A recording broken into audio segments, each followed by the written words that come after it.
The Galactic Combat Academy had stood for 3 centuries as the premier institution for training elite warriors from across the known universe. Its crystalline spires stretched into the purple skies of Zentara Prime, housing cadets from over 200 species. Yet in all those years, no human had ever walked its halls until Anna arrived. She stood barely 5.5 feet tall, her dark hair tied back in a practical ponytail, her brown eyes taking in the towering aliens around her with calm curiosity. The other cadets whispered as she passed. Humans were legendary. Creatures from a death world so hostile that simply surviving childhood there was considered a feat worthy of respect. But legends were one thing, reality was another. Commander Vexter, a 7-foot-tall Corinthian with chitinous armor and 4 arms, sneered as Anna entered the training arena on her first day. His reputation was impeccable, undefeated in combat trials, decorated in actual warfare, and utterly ruthless with new cadets.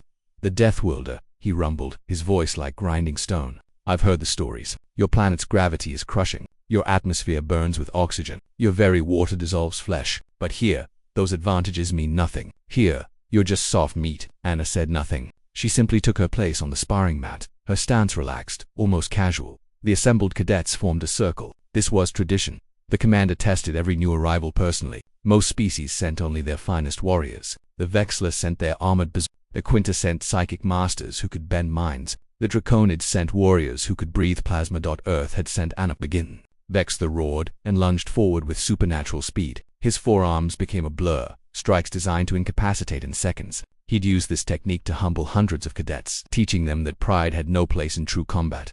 Anna moved to the watching cadets. It seemed impossibly slow. She simply stepped aside, her movement economical and precise. Vexler's momentum carried him past her. He spun, confused, and attacked again, faster, harder, activating the combat enhancements built into his exoskeleton. Anna ducked under a sweeping strike, weaved between 2 others, and then, almost gently, tapped Vexler's center mass with her right fist. The commander flew backward 20 feet and crashed into the arena wall hard enough to crack the reinforced alloy. He slumped to the ground, unconscious before he hit the floor. Silence descended like a physical weight. Anna stood in the center of the arena, her breathing even, her expression neutral. She hadn't even broken a sweat. "Medical team to Arena 7, she said quietly, her voice carrying in the absolute stillness. "Commander Vexter needs attention."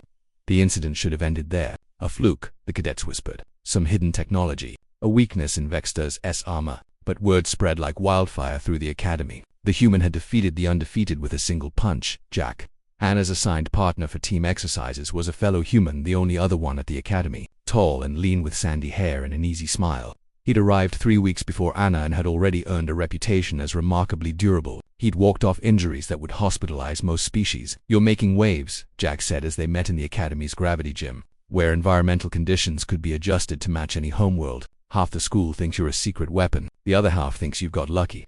Anna adjusted the gravity to Earth standard 1G, which most aliens found crushingly oppressive. "What do you think?" Jack grinned and matched her setting without hesitation. "I think they have no idea what humans are capable of. They read the reports about Earth being a death world, but they don't understand what that means. They don't know what it takes to evolve on a planet that's actively trying to kill you every single day."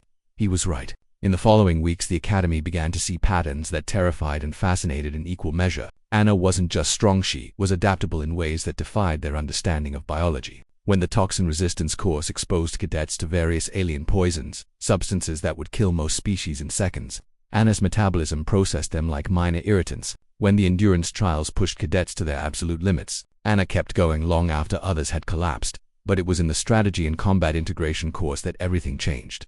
The simulation was simple. A combined species team had to infiltrate a heavily fortified enemy position. The scenario had a 93% failure rate. Most teams were eliminated within minutes. Anna's team, which included Jack and representatives from 5 other species, approached the problem differently. While other teams relied on their species' natural advantages, the Quinta's telepathy, the Vexler's armor, the Draconids' firepower, Anna asked a different question. What if we don't play by their rules? She'd noticed something the others missed. The simulation was designed around conventional tactics, assuming certain limitations. But humans didn't think conventionally. Humans were the species that looked at the impossible and asked why not. Under Anna's direction, the team did the unthinkable. Instead of infiltrating quietly, they created a diversion so audacious, so unexpected, that the simulation's AI couldn't compensate. Jack, using his Deathworld-enhanced endurance, drew enemy fire for what should have been a suicidal duration. Anna, moving with that same casual precision she'd shown against Vexter, eliminated key targets with brutal efficiency. The team completed the scenario in 14 minutes, a new academy record. Commander Vector recovered from his injuries and, considerably more humble, watched the replay in silence.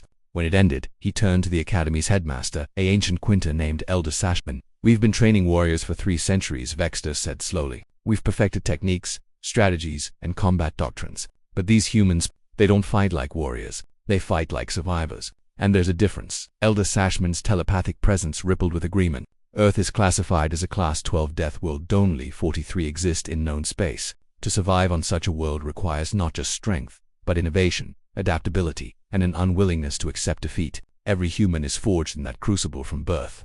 They're not stronger than us," Vector continued. "Not individually, but they're built to overcome anything. Their entire evolutionary history is about surviving the unsurvivable." Within months, the Academy's curriculum began to change. Human combat philosophy focusing on adaptability over specialization, creative problem-solving over conventional tactics, and sheer stubborn persistence was integrated into every course. Anna and Jack became instructors, teaching techniques that seemed obvious to them but revolutionary to others. The galaxy was vast, filled with ancient civilizations and powerful species. But as word spread about the humans at the Combat Academy, a new understanding emerged. Humanity wasn't the strongest species, or the fastest, or the most advanced, but they were from Earth, and Earth didn't raise weaklings. The single punch that changed the Academy wasn't about strength. It was about what that punch represented: the culmination of millions of years of surviving on a world where everything, from the weather to the wildlife, could kill you without warning. It was the physical manifestation of a simple truth. Humans didn't just survive death, they thrived on them, and that made all the difference.